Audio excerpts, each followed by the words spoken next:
This is a video from the Constitution Unit of University College London.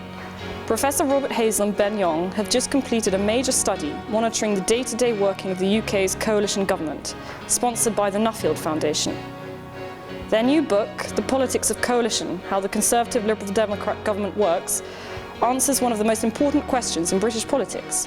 What difference has the coalition, formed in May 2010, made to the way Britain is governed, to the very constitutional framework of the UK?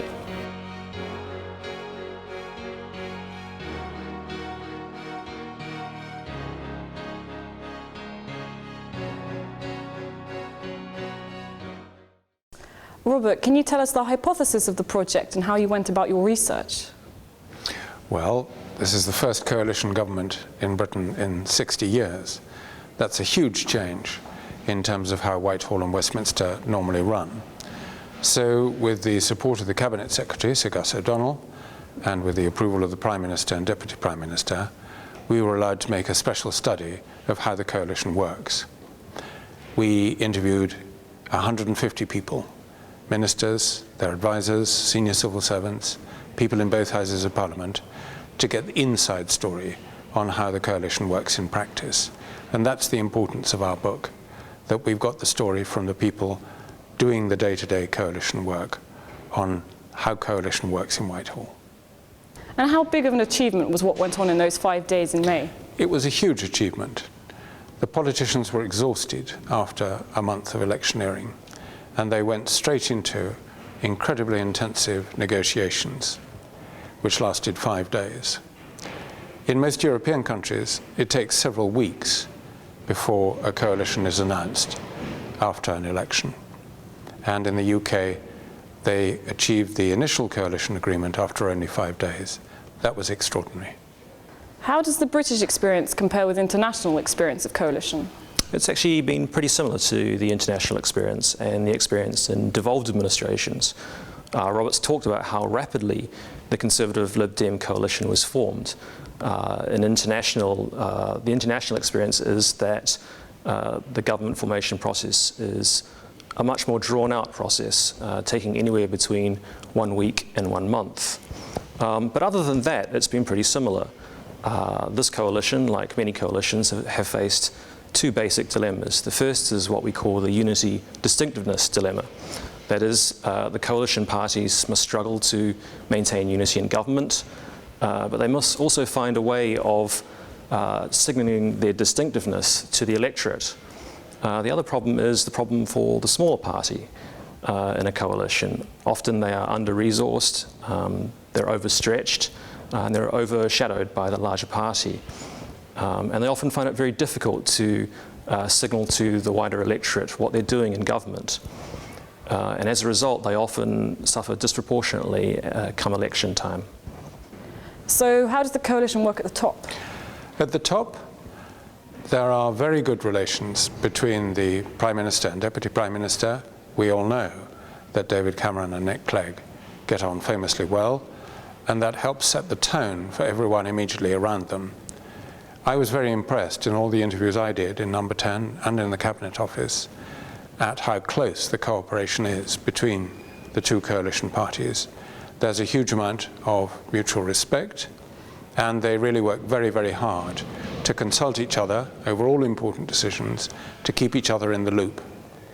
It's of course rather different in Parliament, where there's not the same close working relationship between the coalition parties in the House of Commons or the House of Lords. How well have the parties managed to strike the balance between keeping the coalition united and maintaining distinctive identities? That's still a work in progress, I think. The management of the economy is what keeps them together, but it's the signalling of distinctiveness which is most difficult. For the Lib Dems, as a new party, they've faced this problem most starkly. For them, in their first year, they chose to adhere to loyalty to the government.